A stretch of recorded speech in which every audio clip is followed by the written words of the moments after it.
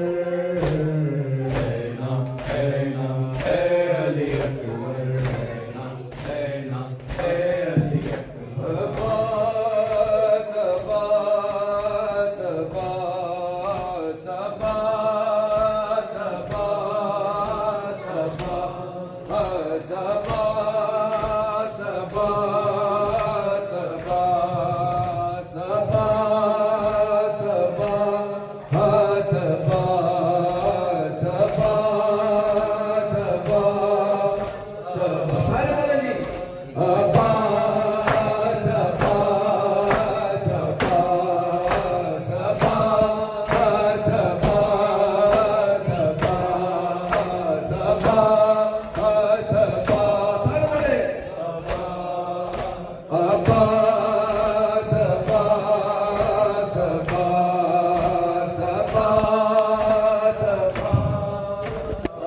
बेटा है तू अली का, ज़हरा की तू दुआ है।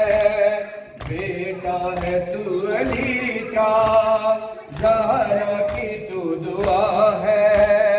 शबीर तेरा आका उम्मुल बनीन माँ है।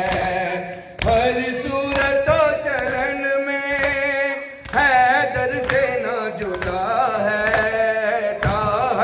तुझसे कायम दुनिया में बस वफा है।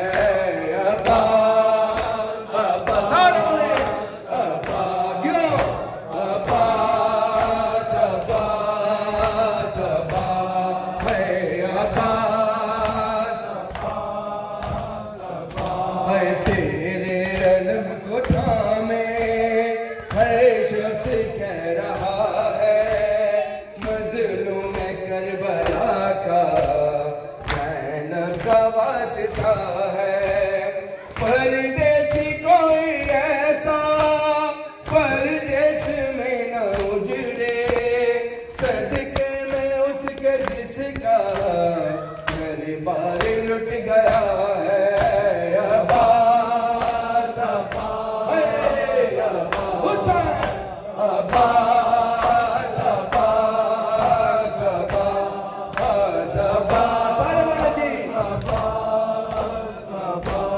तकदीर के सताए तेरे दर पे आए। आशिकों के इल्तिजा हम गाजी तुझे सुनाए। बीमार सारे बाके जख्मों का वास्ता है। जितने भी खस्ता दिल हैं मौला शफा वो पाए। अब्बास अब्बास अब्बास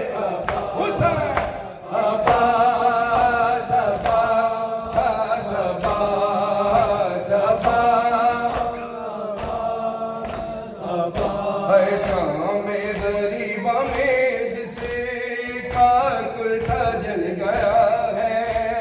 शाम गरीबा में जिसका कुर्ता जल गया है। कानों से बालियां भी है शिमर ले गया है।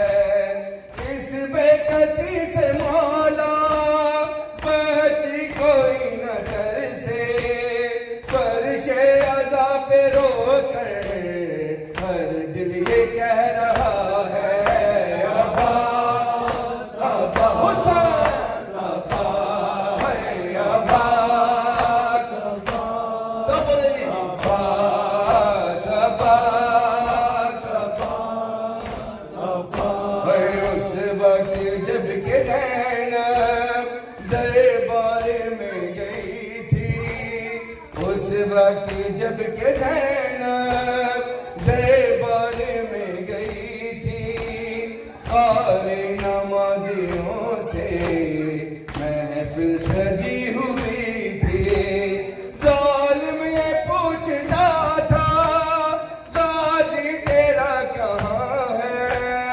बालों से मुँह छुपाए ज़ैनब ये कह रही थी।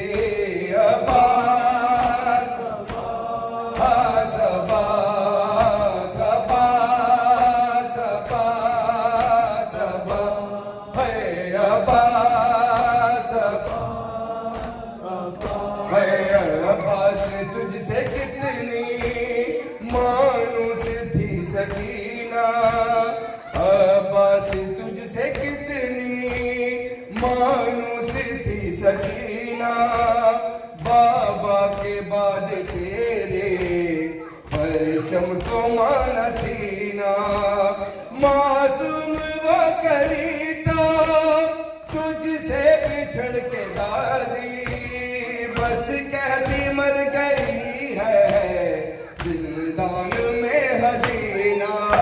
अब्बा अब्बा हुसैन अब्बा है अब्बा सबा सबा सबा सबा सबा। वो आबिदे बीमार था, वो आबिदे बीमार था, चलने से जो लाचार था, चलने से जो लाचार था, और शाम का बाजार था, शाम का बाजार था, और मुस्तफा की बेटियां मौला हक इमाम या हसन या हुसैन, मौला हक इमाम या हसन या हुसैन, मौला हक इमाम या हसन या हुसैन या हुसैन या हुसैन या हुसैन या हुसैन।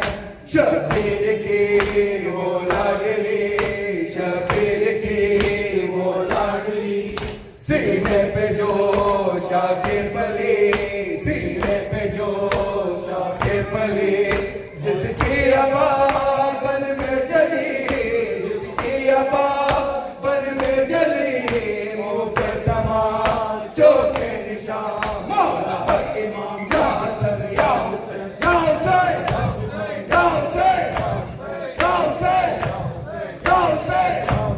या Hussain.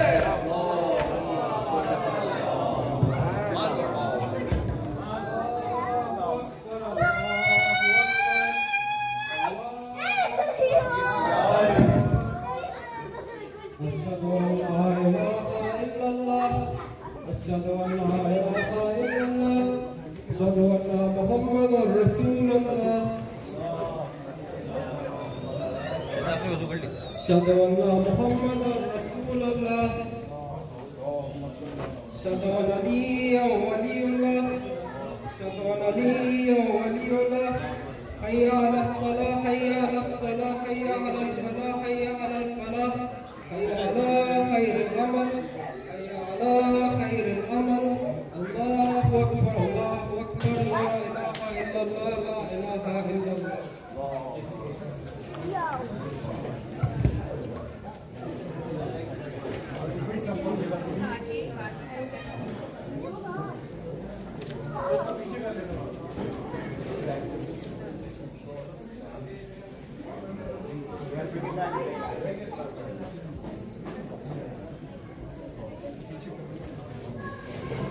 وحبيب خدا خاتم الانبیاء باواز بلند تر صلوات. قرآن مشهود امام زمان علیه السلام باواز بلند تر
All I have to do is make the connection, move back a bit for the connection.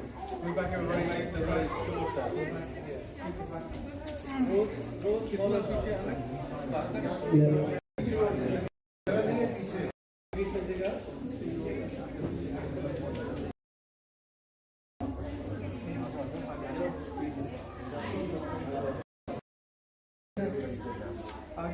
Squeeze in. Shoulder to shoulder.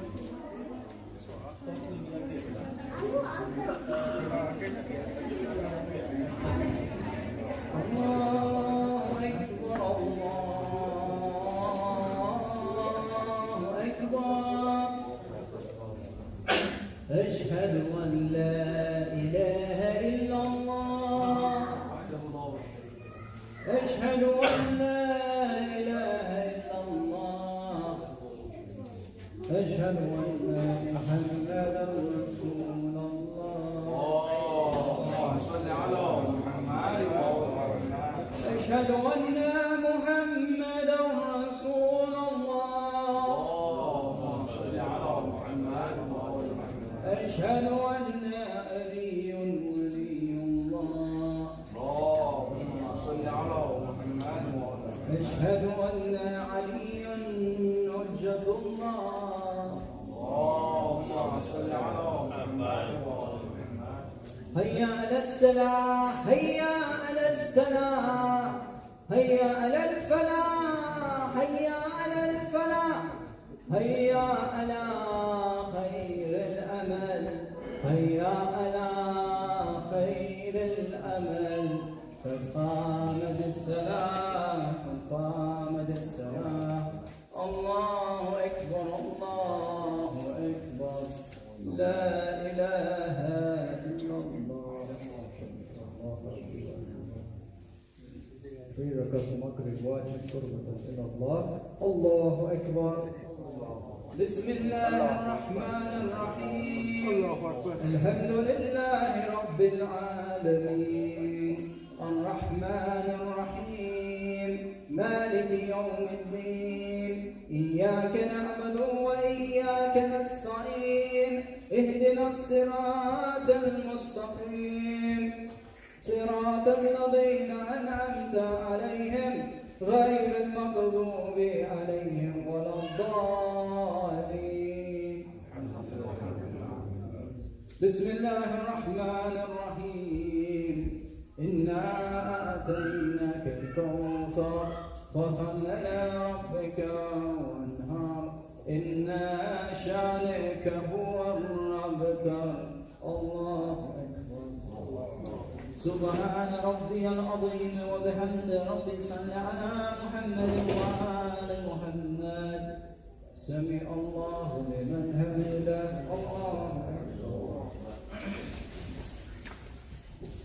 سبحان ربي الأعلى وبحمد ربي صل على محمد وآل محمد الله أكبر أستغفر الله ربي وأتوب إليه الله أكبر سبحان ربي الأعلى وبحمد ربي صل على محمد وآل محمد الله أكبر بحول الله بسم الله الرحمن الرحيم الحمد لله رب العالمين الرحمن الرحيم مالك يوم الدين إياك نعبد وإياك نستعين اهدنا الصراط المستقيم صراط الذين أنعمت عليهم غير المغضوب عليهم ولا الضالين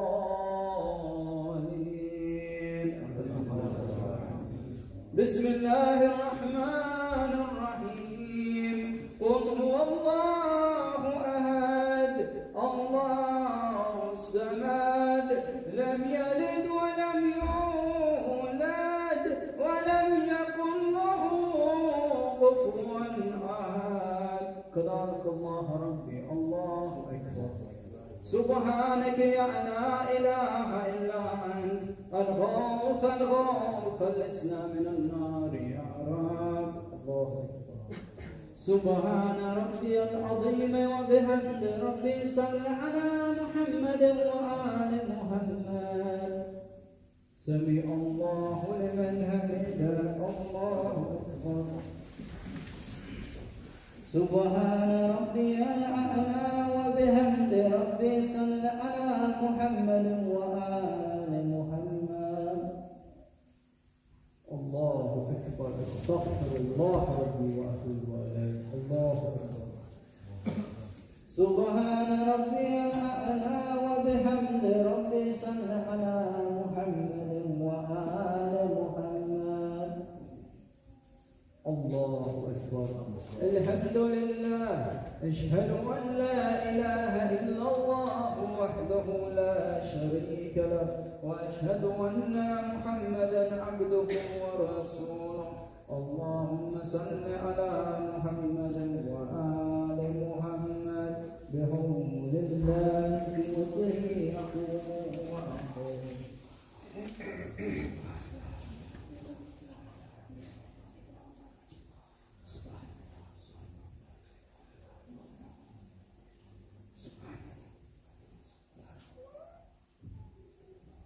الله أكبر سبحان ربي العظيم وبحمد ربي صل على محمد وآل محمد سمع الله لمن حمده الله أكبر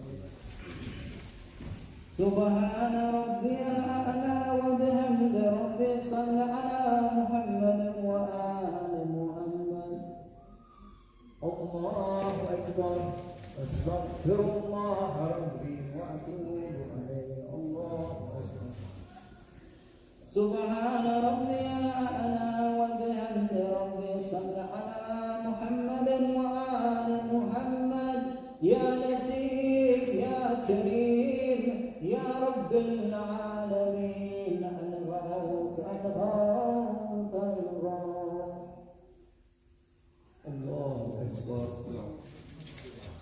الحمد لله أشهد أن لا إله إلا الله وحده لا شريك له وأشهد أن محمدا عبده ورسوله اللهم صل على محمد وآل محمد السلام عليك أيها النبي ورحمة الله وبركاته السلام علينا وعلى عباد الله الصالحين السلام عليكم ورحمة الله وبركاته الله أكبر الله أكبر الله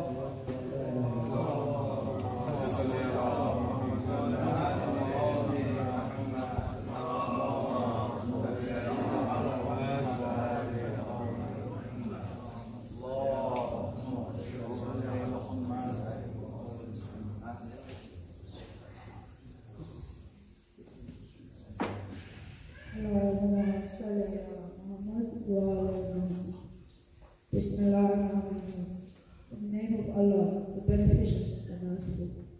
O Allah, I beseech Thee because of Thy mercy, right in Thy pardon, safety from every sin, the benefit from virtue, salvation from hellfire and calamity, achievement of the paradise and Thy pleasure and abode of peace, and the proximity of Thy Prophet Muhammad and His purified progeny, peace be on all of them.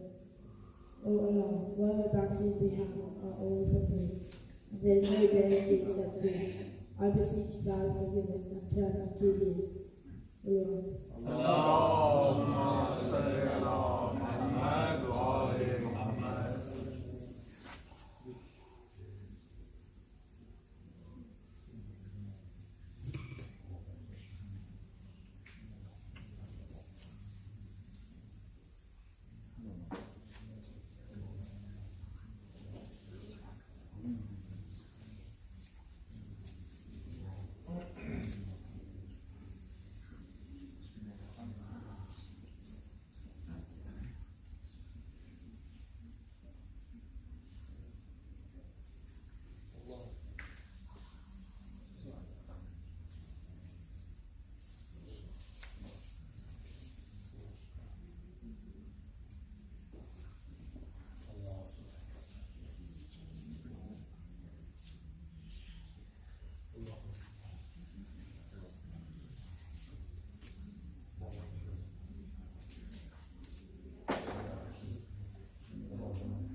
أشهد أن لا إله إلا الله أشهد أن لا إله إلا الله أشهد أن محمدا رسول الله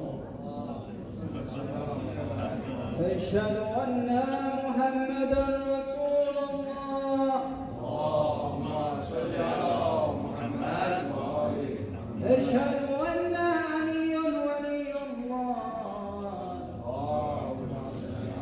أشهد أن عليا حجة الله هيا على الصلاة هيا على الصلاة هيا على الفلاح هيا على الفلاح هيا على خير العمل هيا على خير العمل قد قامت الصلاة قد قامت الصلاة الله أكبر الله أكبر لا إله إلا الله سورة خسر إشارته إلى الله الله أكبر بسم الله الرحمن الرحيم الحمد لله رب العالمين الرحمن الرحيم مالك يوم الدين إياك نعبد وإياك نستعين اهدنا الصراط المستقيم صراط الذين أنعمت عليهم غير المغضوب عليهم ولا الضالين الحمد لله.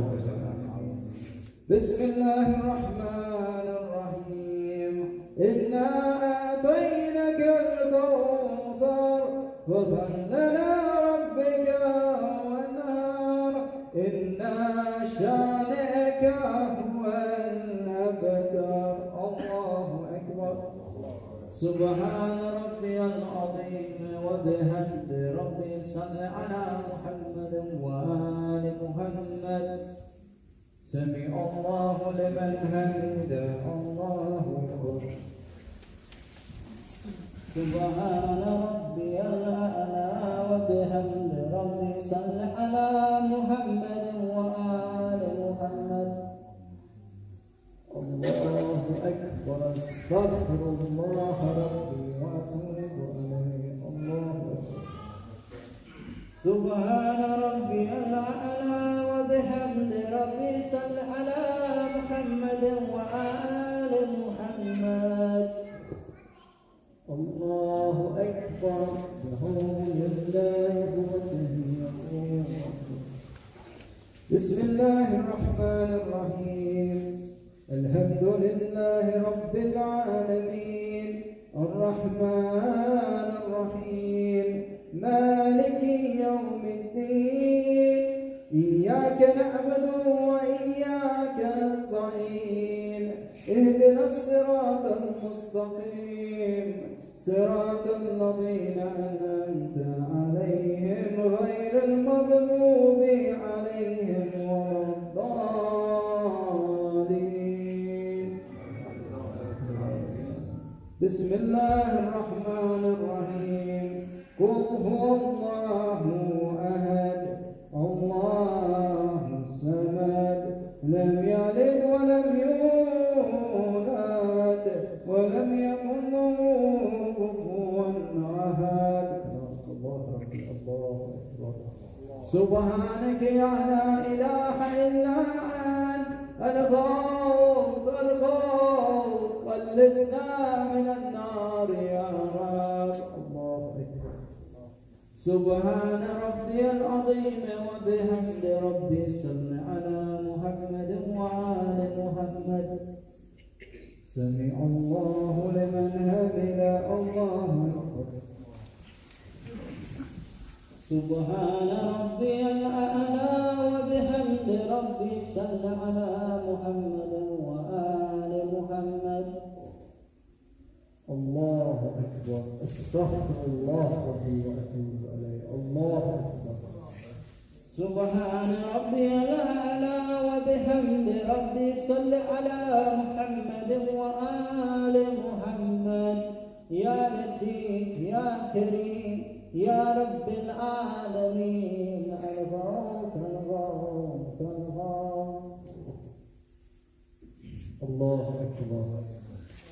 الحمد لله أشهد أن لا إله إلا الله وحده لا شريك له وأشهد أن محمدا عبده ورسوله. اللهم صل على محمد وآل محمد. السلام عليك أيها النبي ورحمة الله وبركاته. السلام علينا وإلى عباد الله الصالحين. السلام عليكم ورحمة الله وبركاته. الله أكبر الله أكبر الله أكبر لا إله إلا الله. اللهم صل على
بسم الله الرحمن الرحيم. اللهم كل وليك الحجة بن الحسن صلواتك عليه وعلى أبويه في هذه الساعة وفي كل ساعة وليا وحافظا وقائدا وناصرا ودليلا وعينا حتى تسكنه أرزك توأم وتمتعه فيها طويلا برحمتك يا أرحم الراحمين. اللهم صل على محمد.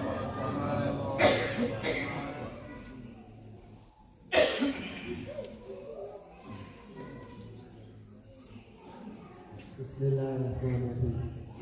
O Allah, surely I have no knowledge of the main source of my sustenance, and I seek it only through the passing thoughts that come to my heart. And I wander about in searching for it, and I am perplexed in regard to what I search for.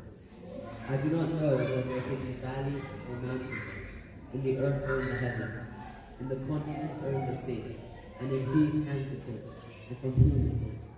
And surely I know that you have its knowledge, and its sources are in your hands, and you alone distribute it by your kindness, and create opportunities through your mercy. O Allah, therefore bless Muhammad and his progeny, and O Lord, increase my sustenance, apportioned by you, and make it easy to search and the source is near. And do not make me strive in the search of what you have not decreed for my sustenance.